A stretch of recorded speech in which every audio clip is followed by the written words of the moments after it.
welcome you watching BW Auto. I am Utkarsh Agarwal. Now at the AutoExpo 2023, I am at the Greaves Electric Mobility where I'm joined by Mr. Sanjay Behl, CEO and Executive Director of Greaves Electric Mobility. Thanks so much for joining us here. Awesome. So here you've showcased 6 electric vehicles, including these gorgeous-looking commercial vehicles and two-wheelers. So what's the mission of these vehicles here? Please tell us. I think the mission of vehicles really emanates from the mission of the company. The mission of the company, Greaves Electric Mobility, is to democratize smart and sustainable mobility, both in passenger and cargo segments. And the moment I say, I think there are 3 keywords there: democratize, smart, and sustainable. Democratization is a strategic choice that we've taken, that we will make our vehicles the best performance and value for money and make it accessible for all. So they will be affordable, they'll be accessible, they'll be across customer segments, they'll be across price segments. The second one is smart. Smart would mean that most of our vehicles, almost every vehicle, is going to get connected. And connected would mean data connected, data intelligence, data science has to be extracted out of a vehicle. Because today, it's no more industrial engineering or auto engineering, no more mechanical. It's mechatronics, I call it, mechanical plus electronics there. So it has to be smart. And sustainable is all green energy, our mission to have the clean energy to really go towards the carbon neutral mission, both for India and the planet, and do our bit as a company to heal the planet. So that's our mission, and all our vehicles are actually emanating from the core purpose of this company.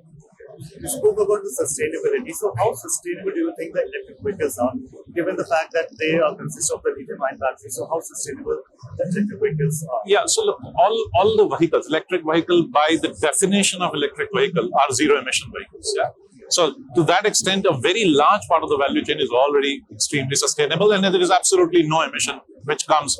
So it dramatically moves this thing. Now, I understand the natural earth metal and the practices that are getting used, but I think there is enough and more maturity in alternate technologies that's happening for battery cells across the world. For example, we are moving away from lithium ion to lithium ferrophosphate batteries.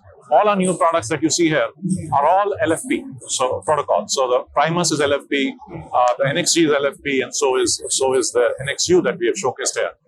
And then there are future technologies that are coming up there. So I think electric mobility will be one of the biggest contributors to a clean energy mission and sustainable agenda of the world. So also you were talking about the electric mobility. Also here we're seeing the alternate fuel vehicles at the AutoExpo. So what do you think the future lies ahead with? Is it the electric vehicles, hybrid vehicles, or the alternate fuel vehicles? I would say the time will be the judge for that, and whichever is the most compelling and most efficient, cost-efficient technology will take over eventually. But like any technology you've seen in telecom, it started by being 2G. It was voice-dominant, data not so good. There were GSM and CDMA, code division, multiple access technology. They were fighting as to which is a better technology. But over time, the technologies converge to a certain level of equilibrium, whatever is the best performance and cost-efficient kind of a technology. To me, at this point of time, it seems that for the next about 18 to 24 months, we will continue to see a lithium-based technologies. LFP seems to be this thing, but there is already a lot of investment happening on, as you rightly said, mixed fuels, ethanol and petrol, mixed fuels there. There is a lot of investments happening on sodium now. There are some early days of hydrogen cell chemistry people are talking about. So those are other technologies that are coming, and I'm sure they will have their light in the day. Also, the hybrid, both in terms of smart hybrid and the provisioning of electric and some other alternative fuels also there. So I think it's good that we are seeing so many competing technologies, because all of these eventually will partly consolidate, partly converge, and partly there will be the survival of the fittest technology, and it will be absolutely a wonderful planet to stay on. Talking about the price of the electric vehicles, these are like highly overpriced these days. So in few days, government will be presenting the budget also. So what are your expectations from the government?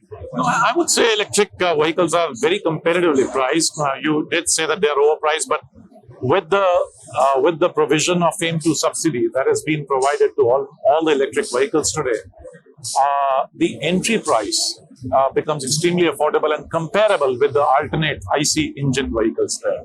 So once you have the entry price being competitive, and if you see most of my vehicles, at least Greaves Electric Mobility, are priced at a very affordable bracket between 80 to 100K of the ones which are existing on the road. Once you come into the category, you see the ownership, the cost of running that vehicle drop down by about 80 to 90%. And that's where the winning proposition really comes. So the same entry price and your running cost over the life of the vehicle down by 80%, it's a clear winner in terms of total cost of ownership. So we're starting at just started the year 2020. What's the company's plan in the year ahead? We're planning to continue to keep investing and expanding our product portfolio. There's a massive investment that we have earmarked for R&D and technology work that we want to do. There's also the new brand identity that we have launched, and we unveiled it yesterday at AutoExpo, but this is going to be pan-India executed. One of the execution manifestation is going to be launch of brand experience stores. So we will have about 50 brand experience stores coming over the next 12 months.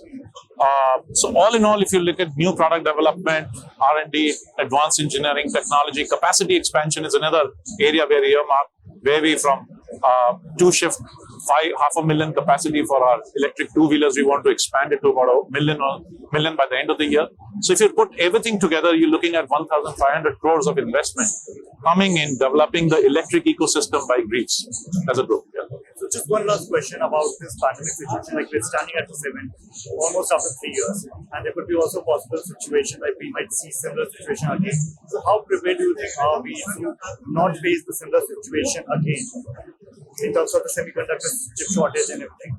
I think India has dramatically improved in its capability to really address, and I think COVID has been a great accelerator to that extent for supply chain to become kind of self-sustaining to that extent.